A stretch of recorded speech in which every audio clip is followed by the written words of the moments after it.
بسم الله الرحمن الرحيم.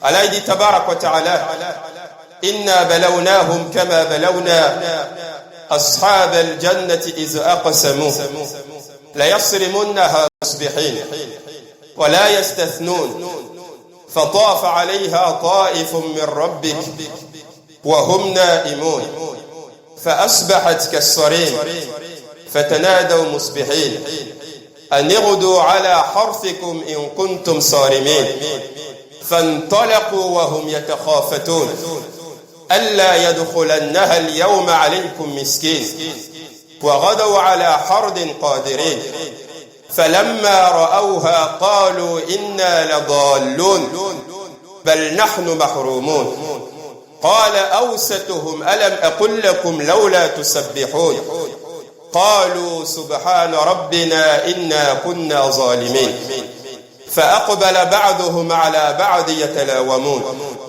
قالوا يا ويلنا إنا كنا طاغين. Allah dit Jalla wa Ala, il va nous raconter ici l'histoire, n'est-ce pas, d'une famille. Une famille qui a fourni beaucoup d'efforts. Une famille, Wallah il-Azim, qui espérait récolter le fruit de ses efforts dans cette dunya. Une famille, Wallah il-Azim, qui était travailleuse. Mais là, il nous raconte ici comment lui, Allah, il a jeté les espoirs de cette famille-là à la poubelle. Comment lui, Allah, Jalla wa Ala, il a laissé cette famille-là travailler, mais le résultat recherché, lui, Allah, tabarak wa ta'ala, il a privé cette famille-là du résultat recherché. أعوذ بالله من الشيطان الرجيم بسم الله الرحمن الرحيم. Ikhwanu fillahi tabarak wa ta'ala, c'est une histoire qui nous a été racontée par Allah tabarak wa ta'ala lui-même. Suratul Qalam, surat 68, au verset 17. Allah dit tabarak wa ta'ala inna balawnahum kama balawna ashab al-jannati iz aqsamu la yasrimunha musbihin wa la yastathnun فطاف عليها طائف من ربك وهم نائمون فأصبحت كالصريم فتنادوا مصبحين أن اغدوا على حرثكم إن كنتم صارمين فانطلقوا وهم يتخافتون ألا يدخلنها اليوم عليكم مسكين وغدوا على حرد قادرين فلما رأوها قالوا إنا لضالون بل نحن محرومون قال أوسطهم ألم أقل لكم لولا تسبحون قالوا سبحان ربنا إنا كنا ظالمين فأقبل بعضهم على بعض يتلاومون قالوا يا ويلنا إنا كنا طاغين. Allah dit Jalla wa Ala, il va nous raconter ici l'histoire, n'est-ce pas, d'une famille. Une famille qui a fourni beaucoup d'efforts.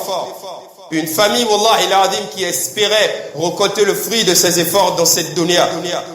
Une famille, Wallah il-Azim, qui était travailleuse. Une famille, Wallah il-Azim, qui recherchait le bien-être fit dunya et afin de réussir auprès d'Allah tabarak wa ta'ala. Mais là, il nous raconte ici comment lui, Allah, il a jeté les espoirs de cette famille-là à la poubelle. Comment lui, Allah, Jalla wa Ala, il a laissé cette famille-là travailler, mais le résultat recherché, lui, Allah, tabarak wa ta'ala, il a privé cette famille-là du résultat recherché.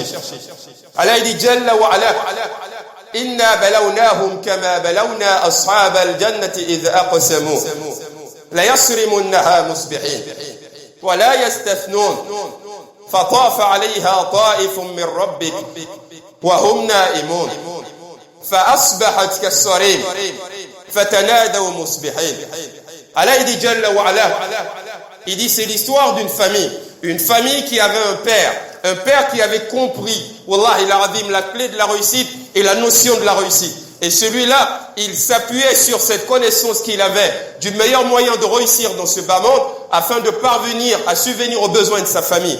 Et ce père-là, comme l'a dit ici Mujahid rahimahullah, il dit il était propriétaire d'un jardin de raisin, bi'idhnillahi tabarak wa ta'ala. Et Allah Jalla wa Ala, il raconte cette histoire pour que tous les croyants qui vont lire le Coran, qui vont tomber sur cette histoire-là, que tout cela ils puissent comprendre à quel moment je vais échouer dans ma vie, à quel moment je vais réussir, à quel moment Allah me laissera travailler, mais Allah il va me priver du fruit de mon travail. À quel moment je vais placer de grands espoirs en Allah, où je vais espérer grandement d'Allah Jalla wa Ala. Mais Allah Tabarak wa Ta'ala, il fera en sorte que tous ces espoirs que j'ai placés en Allah, ils ne vont pas aboutir. Et je vais être animé par de faux espoirs, parce que je vais beau travailler, le résultat recherché, Allah ne me l'accordera jamais. Pourquoi? À cause de ce sentiment-là qui sera constamment présent dans le cœur, dont on va évoquer aujourd'hui. Bi'idhnillahi Tabarak wa Ta'ala. Ikhwanu fillah, Allah Jalla wa Ala, il raconte cette histoire. Il dit inna balawnahum kama balawna ashab al-jannati idh aqsamu la yasrimunha musbihin. Allah il dit Jalla wa Ala, il dit c'est l'histoire n'est-ce pas d'une famille. Une famille qui avait un père qui était propriétaire d'un jardin de raisins. Dans certains isnad, on nous dit que c'était un jardin de dattiers. Mais la version de Mujahid rahimahullah dit que celui-là, il avait l'habitude de cultiver du raisin. Et Allah Jalla wa Ala, il faisait en sorte que plus il travaillait, plus Allah lui donnait le fruit de son travail. Et plus il récoltait, masha'Allah, beaucoup de raisins. Mais lorsqu'il récoltait cela, lorsqu'il avait sa récolte, ce père de famille-là, il divisait toujours sa récolte en 3 parties. Il destinait une partie aux pauvres. Il destinait une partie pour payer ceux-là qui viendraient, n'est-ce pas, travailler dans son champ. Et il destinait une partie pour les besoins en eau et en nourriture de sa famille. Donc à chaque fois qu'il récoltait, il divisait la récolte en 3. Une partie pour les pauvres, une partie pour payer ceux qui travaillent dans le jardin, et une partie pour lui et ses enfants, ainsi que l'ensemble de ses proches et de sa famille. Et Allah Jalla wa Ala, il a décidé d'éprouver cette famille. Et ce père, il est décidé, ikhwanu fillah. Alors les enfants, ils ont hérité du jardin. Alors comme l'a dit Allah Jalla wa Ala, inna balawnahum kama balawna ashab al-jannati idh aqsamu la yasrimunha musbihin. Alors là, il dit lui Allah, il a décidé de mettre ces enfants-là à l'épreuve à propos de leur jardin, du jardin qu'ils ont hérité de leur père. Alors ceux-là, ils se sont assis, ils se sont concertés. Et ils disent que, mais tiens, notre père, il n'est pas assez intelligent. Notre père, c'est un idiot. Comment il peut travailler durant toute une année? Et lorsqu'il a sa récolte, il donne une partie aux pauvres, une partie pour nous, et une partie pour payer ceux qui travaillent dans le jardin.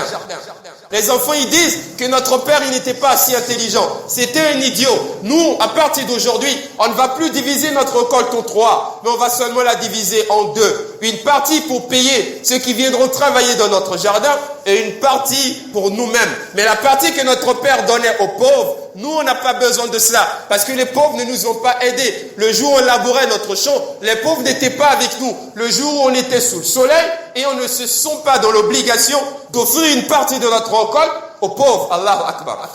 Alors ils ont pris cette décision et ils étaient décidés à priver les pauvres de leur part que leur accordait en un mot leur père, n'est-ce pas, qui vivait à cette époque. Alors cela, Allah dit Jalla wa Ala, inna balawnahum kama balawna ashab al-jannati idh aqsamu la yasrimunha musbihin wa la yastathnun fatafa 'alayha ta'ifun min rabbik wa hum na'imun fa asbahat kas-sarim fatanadaw musbihin an ighdu 'ala harthikum in kuntum sarimin fantalaqu wa hum yatakhafatun ألا يدخلنها اليوم عليكم مسكين وغدوا على حرد قادرين فلما رأوها قالوا إنا لضالون بل نحن محرومون قال أوسطهم ألم أقل لكم لولا تسبحون قالوا سبحان ربنا إنا كنا ظالمين.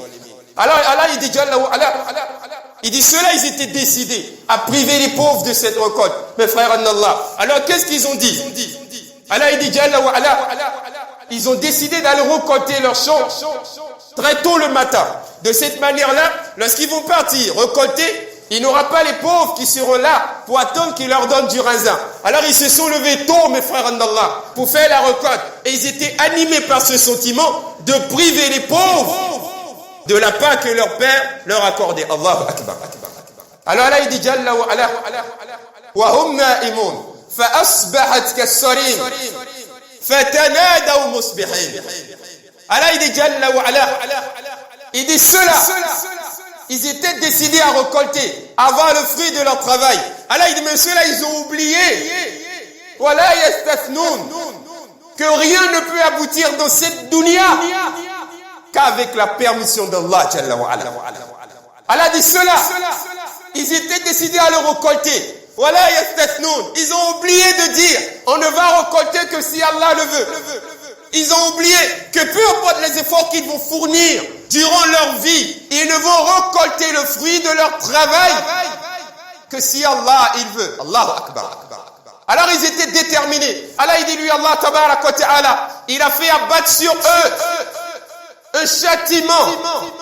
Wa hum na'imun. Au moment où ils dormaient. Allahu Akbar. La nuit où ils ont décidé de priver les pauvres, où ils ont été se reposer. Allah dit cette nuit-là, de la même manière qu'ils ont décidé de priver les pauvres de ce qu'ils allaient récolter, Allah dit lui, Allah aussi, il a décidé de les priver du fruit de leur travail. Allahu Akbar. Alors lui, Allah, pendant qu'ils dormaient, il dit lui, Allah, il a fait abattre sur eux un châtiment. Quel a été ce châtiment? Allah, il dit, Jalla wa ala, le lendemain, ils ont emprunté le chemin très tôt et ils peuvent récolter. Ils arrivent. Allah, il a anéanti toute leur récolte. Abdallah ibn Abbas, radiyallahu ta'ala an, il dit, Allah fait que tout a été brûlé, tout est noir. Abdallah ibn Mas'ud, il dit, Allah a fait en sorte que tout a été séché.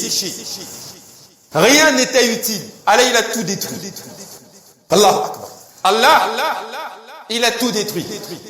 فأصبحت كالصريم فتنادوا مصبحين أن يغدوا على حرثكم إن كنتم صارمين فانطلقوا وهم يتخافتون ألا يدخلنها اليوم عليكم مسكين وغدوا على حرد قادرين فلما رأوها قالوا إنا لضالون بل نحن محرومون. Allah dit quand ils ont emprunté le chemin, qu'ils soient arrivés devant le jardin, Allah dit, ils disent, mais tiens, notre jardin ne peut pas ressembler à cela.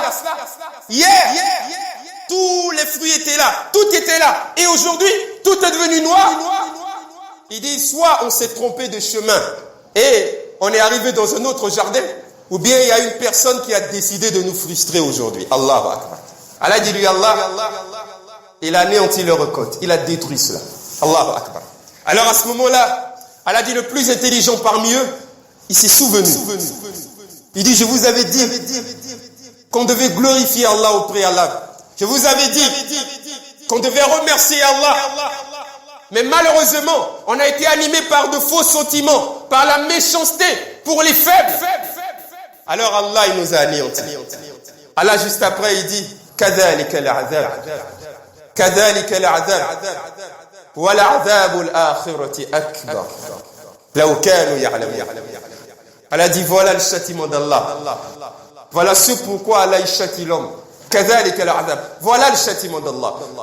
وَلَعْذَابُ الْآخِرَةِ أَكْبَرُ. Allah dit, le châtiment dans l'au-delà est encore plus grand et encore plus dur. لَوْ كَانُوا يَعْلَمُونَ. Mais les hommes, ils ne savent pas. Mes frères en Allah, quel est l'enseignement à tirer dans cette histoire qui nous permettra de réussir notre vie? Mes frères en Allah, pourquoi Allah Jalla wa ala, il a décidé de priver ceux-là de leur récolte? Mes frères en Allah, pourquoi Allah Jalla wa ala, il a décidé de priver ceux-là du fruit de leur travail? Pour une seule raison, mes frères en Allah. Pourquoi? Pour le contenu de leur cœur. Allahu Akbar. Allah, il a regardé quoi? Le contenu de leur cœur. Allah a regardé quoi? Le contenu de leur cœur. Allah s'est rendu compte qu'il y avait dans leur cœur, wallahi, de la méchanceté. Il y avait dans leur cœur l'envie de ne pas partager ce qu'Allah allait leur donner. Il y avait dans leur cœur l'envie de s'accaparer de tout cela, de tous ces fruits, et d'oublier la part des pauvres, et de priver les pauvres de leur part de jouissance. Allahu Akbar. Du simple fait qu'Allah il a vu un sentiment de méchanceté dans leur cœur, et un sentiment qui n'a pas satisfait Allah Jalla fi ula. Les savants ils disent, juste pour ça, Allah Jalla wa ala, il les a privés du résultat, du fruit de leur travail. Il a fait abattre sur eux son châtiment et ils ont perdu fait de dunya. Allahu Akbar. Quel est l'enseignement qu'on tire, mes frères en Allah? L'enseignement à tirer, mes frères en Allah, c'est que Wallah il a Notre réussite, elle dépend du contenu de notre cœur. Celui qui veut récolter le fruit de son travail, qu'il fasse en sorte que le contenu de son cœur puisse satisfaire Allah Jalla wa Ala. Naam. Celui qui veut récolter le fruit de son travail, ça fait 10 ans que je cherche ce travail, ça fait 10 ans que j'ai patienté, ça fait 10 ans que j'ai travaillé, j'ai étudié, j'ai eu tous les diplômes. Alhamdulillah, j'ai eu ce travail. Mais attention à toi, ya Abdallah. Attention. Si Allah voit que dans ton cœur, tu es animé par un sentiment de révolte. Il y a des gens qui m'ont privé hier, ils m'ont rabaissé, ils se sont moqués de moi. Et aujourd'hui, moi, j'ai eu ce travail. Je vais leur montrer qui je suis. Je vais me venger d'eux. Je vais leur montrer la grandeur de l'homme que je suis. Je serai orgueilleux. Je vais être rempli d'ostentation. Wallahi l'azim. Si Allah il se rend compte qu'après 10 ans de patience, lui Allah il te donne le travail et qu'il voit que ce travail-là a suscité dans ton cœur de l'orgueil, de la suffisance, Allah Jalla wa Ala, il va te priver du fruit de ce travail. Les savants ils disent, tu veux réussir, tu veux obtenir le fruit de tes efforts, le fruit de ton travail, regarde le contenu de ton cœur. Est-ce que mon cœur il contient ce qu'Allah il veut? Est-ce que mon cœur il contient les sentiments voulus par Allah? Allah il m'a donné ce travail. Est-ce que dans mon cœur, de la même manière que j'ai eu ce travail, je désire la même chose pour les autres? Est-ce que de cette même manière, quand j'ai eu ce travail, mon intention est d'aider les pauvres et les nécessiteux le jour où Allah il va améliorer ma situation? Est-ce que mon intention, c'est de faire dua aussi pour qu'Allah il puisse faciliter pour mes frères et pour mes sœurs? Ou bien je suis animé par une intention, je montre à tout le monde que je suis supérieur, que je suis meilleur? Wallahi l'azim, si Allah il voit que dans ton cœur est rempli de mauvais sentiments, de la méchanceté, tu n'as pas envie de partager ce qu'Allah il te donnera, Allah il va te priver de la baraka de ce travail et du fruit de ce travail. Soit tu auras un salaire, mais tu ne pourras rien réaliser avec. Soit tu auras un salaire, Allah mettra la difficulté dans ta vie, à cause de ta mauvaise intention de l'état de ton cœur. Voilà pourquoi les savants ils disent, la réussite fit dunya wal akhirah est liée à quoi? Au contenu du cœur. Tu veux réussir? Fais en sorte qu'Allah soit satisfait du contenu de ton cœur. C'est tout. C'est un bel enseignement, wallahi l'azim, très beau. Qu'Allah il nous donne un très beau conseil. Vous savez, souvent il peut arriver qu'à cause de nos habitudes au quotidien, souvent malgré la grandeur de nos désirs, Allah il décide de nous priver. Ça peut arriver. Le prophète a donné l'exemple d'un père de famille. Le prophète il dit, mariez-vous même si vous êtes pauvre. Il dit, Allah il va vous enrichir. Pourquoi? Les savants expliquent ça de façon simple. Il dit souvent, un jeune, à cause de la vie qu'il mène, Allah il est tellement en colère contre lui qu'Allah lui ferme les portes. À cause de la mauvaise vie qu'il mène, Allah il te ferme les portes. Allah il fait que ta vie c'est de difficulté en difficulté. Mais lorsque tu te maries, Allah Jalla wa Ala, à ce moment-là ta situation change. Pourquoi? Parce que là tu as des personnes à ta charge. Tu es responsable d'une femme et tu seras responsable de certains enfants. Souvent Allah il veut te priver à cause de ta mauvaise vie. Mais lorsqu'Allah il regarde ta femme et tes enfants, à cause d'eux et du souci que tu as pour eux, parce que tu te soucies d'eux, faudrait pas que ma femme soit dans la faim, faudrait pas que mes enfants soient affamés. À cause de ce souci-là, et qui s'installe, de ce sentiment qu'il y a dans ton cœur, Allah il t'ouvre les portes et il améliore ta situation. Pas à cause de toi, mais pour le souci que tu as pour ta femme et pour tes enfants. Allahu Akbar. Voilà pourquoi les savants ils disent, tous ceux qui réussiront, ne réussiront que lorsque Allah il sera satisfait du contenu de leur cœur. Tu veux réussir? Fais en sorte qu'Allah il soit satisfait de ce qu'il y a à l'intérieur de ta poitrine. Ne rendez pas le mal par le mal. Non. Le mal il nous détruit. La vengeance elle nous détruit. J'étais dans le besoin, je t'ai sollicité, tu m'as pas aidé. Alors moi, aujourd'hui ça va chez moi, j'ai une bonne situation, je vais te montrer ce que c'est que la méchanceté. Non. Ne vous mettez pas dans cette situation. Parce que nous, wallahi l'azim, notre réussite dépend du contenu de notre cœur. Et notre Nabi alayhi salatu salam, il nous a pas appris la méchanceté. Il nous a pas appris à priver celui qui nous prive. Il nous a pas appris à insulter celui qui nous a insulté. Il nous a pas appris, wallahi l'azim, à rabaisser celui qui nous a rabaissé. Il nous a appris à donner à celui qui nous prive. Naam, à honorer celui qui nous humilie. À couvrir les défauts de celui qui expose nos défauts. Voilà l'enseignement que nous avons reçu de Nabi alayhi salatu salam. Il nous a appris que pour réussir, Il faut que le cœur il soit dans l'état voulu par Allah. Que le cœur il contienne les qualités et les sentiments voulus par Allah. Ces enfants-là, ces jeunes-là, ils ont été animés par un sentiment de méchanceté. Ils ont échoué. Aujourd'hui, on connaît beaucoup de personnes, wallahi l'azim. Des gens qui se plaignent. Ça ne va pas dans ma boutique, ça ne va pas dans mon travail, j'arrive pas à m'en sortir. Mais tu t'en sortiras jamais tant qu'il y aura dans ton cœur de la méchanceté vis-à-vis des autres. Tu t'en sortiras jamais tant que tu ne penseras qu'à ta propre personne. Toi, dans ta vie, si toi, ta femme et tes enfants, tu n'as que faire de la situation des autres, des nécessiteux, des pauvres, des membres même de ta famille qui sont dans le besoin, que tu peux aider. Tu n'as que faire de cela. Tu ne penses qu'à toi, à ta femme et à tes enfants. C'est normal qu'Allah te prive. C'est normal qu'Allah te prive. Parce qu'Annabi alayhi salatu wassalam, il a dit ce hadith, il est cité, wallahi al-azim, par Muslim ibn Hajjaj rahimahullah, fi al-musnad as-sahih. Le prophète, il a fixé une condition. Il dit Allah Jalla wa ala accepte de venir en aide à sa créature lorsque la créature accepte de venir en aide à son frère. Allah accepte de t'aider lorsque toi tu accepteras d'aider les autres. Allah il aura de la compassion pour toi quand toi tu auras de la compassion pour tes frères et pour tes sœurs musulmans, pour tes semblables. Allah il aura de la miséricorde pour toi lorsque toi tu auras de la miséricorde pour tes semblables. Voilà pourquoi Nabi alayhi salatu wassalam, il dit ayez de la miséricorde pour les habitants de la terre, ayez pitié d'eux et Allah il aura pitié de vous. Wallahi il-azim. Ayez pitié d'eux et Allah il aura pitié de vous. Même les animaux, même le simple fait de se soucier d'un animal fait qu'Allah il améliore notre situation. Wallahi il-azim. Même le simple fait de se soucier d'un animal fait qu'Allah il améliore notre situation. Ça c'est un hadith authentique. L'histoire de la femme prostituée. Elle était prostituée. À un moment donné, elle était assoiffée. On connaît tous cette histoire. Elle a vu un puits. Elle a pris une corde. Elle a attaché cela d'autres on dit sur une partie de sa chaussure. Ou bien un bol qu'elle a fabriqué. Et elle a puisé de l'eau, elle a bu. Quand elle a fini de boire, elle s'est rendue compte qu'il y avait un animal. Dans certains stades, on dit c'était un chat. Souvent on dit c'était un chien.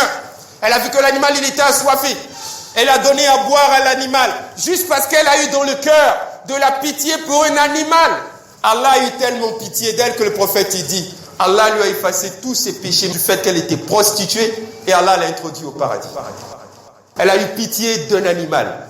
Allah a changé sa situation. Nous, on n'a pas pitié de nos frères, de nos semblables et on veut qu'Allah il améliore notre situation. Même si tu n'as pas la capacité, mais ne laisse jamais l'envie quitter le cœur. Non.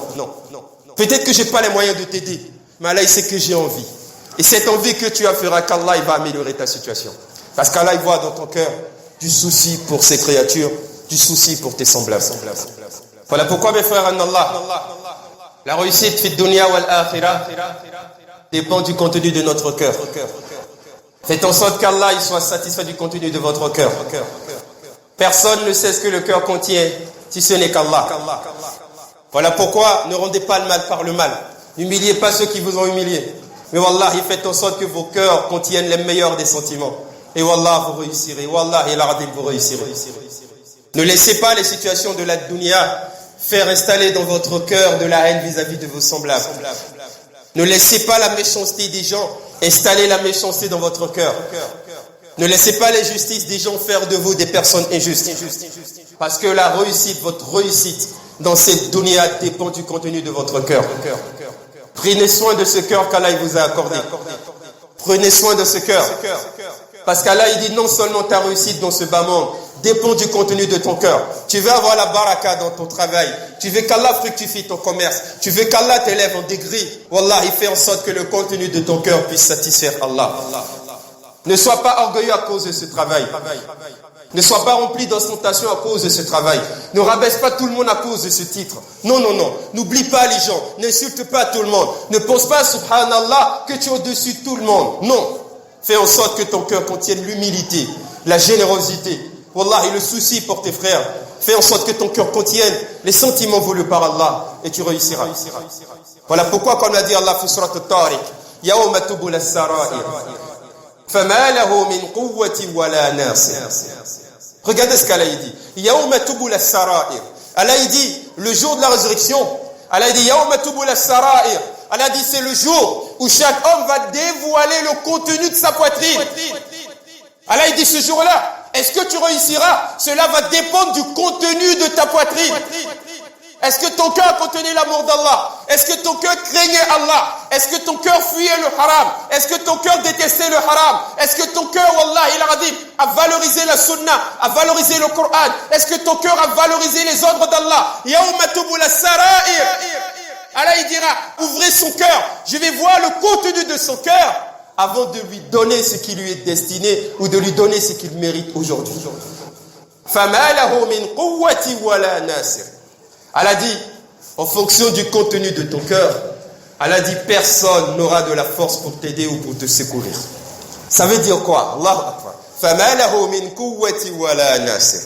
Ça veut dire, si je suis mort avec un cœur qui n'est pas attaché à Allah, qui n'a pas été purifié et reformé, fama lahu min quwwati wala nasir.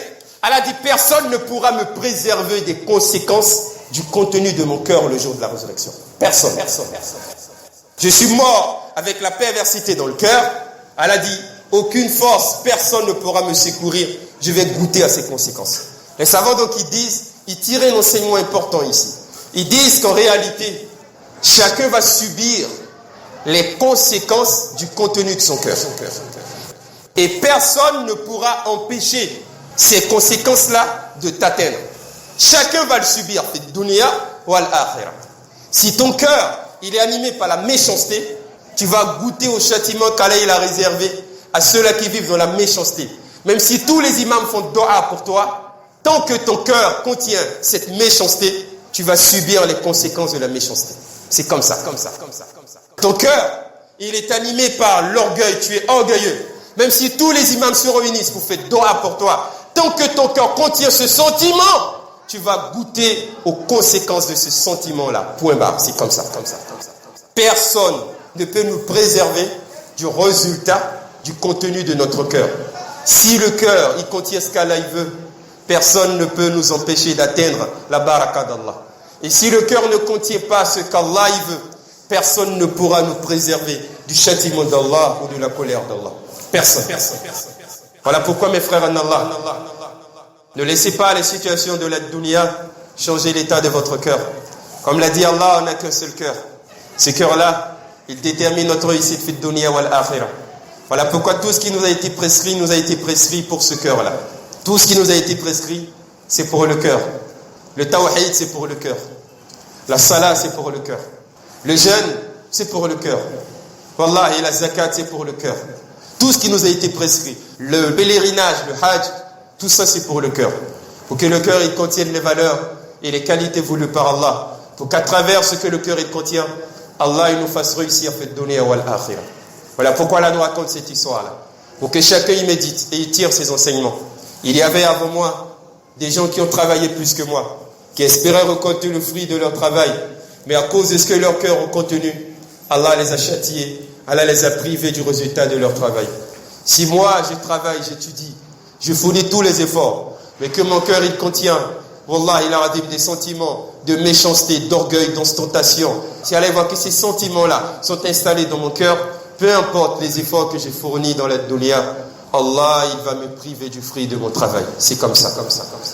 Voilà pourquoi, Omar ibn al-Khattab, il dit aujourd'hui, je me rends compte que je n'ai fait du bien à personne, je n'ai fait du mal à personne. Les gens, ils étaient dépassés. Ils disent, mais ya Omar ibn al-Khattab, radiyallahu ta'ala anhu, tu as été un homme bienfaisant. Tu as fait beaucoup de bien dans ta vie. Tu nous as fait du bien. Nous, on peut le témoigner. Omar ibn al-Khattab, radiyallahu ta'ala anhu, il répète. Il dit, je n'ai fait du bien à personne. Je n'ai fait du mal à personne. Il dit, lorsque j'ai fait du bien à un de mes semblables, il dit, en réalité, je me suis fait du bien à moi-même. Parce que le résultat de ce bien, c'est moi qui vais le récolter. La baraka ne descendra que sur moi. Donc, c'est pas à lui que j'ai fait du bien. Je me suis fait du bien à moi-même.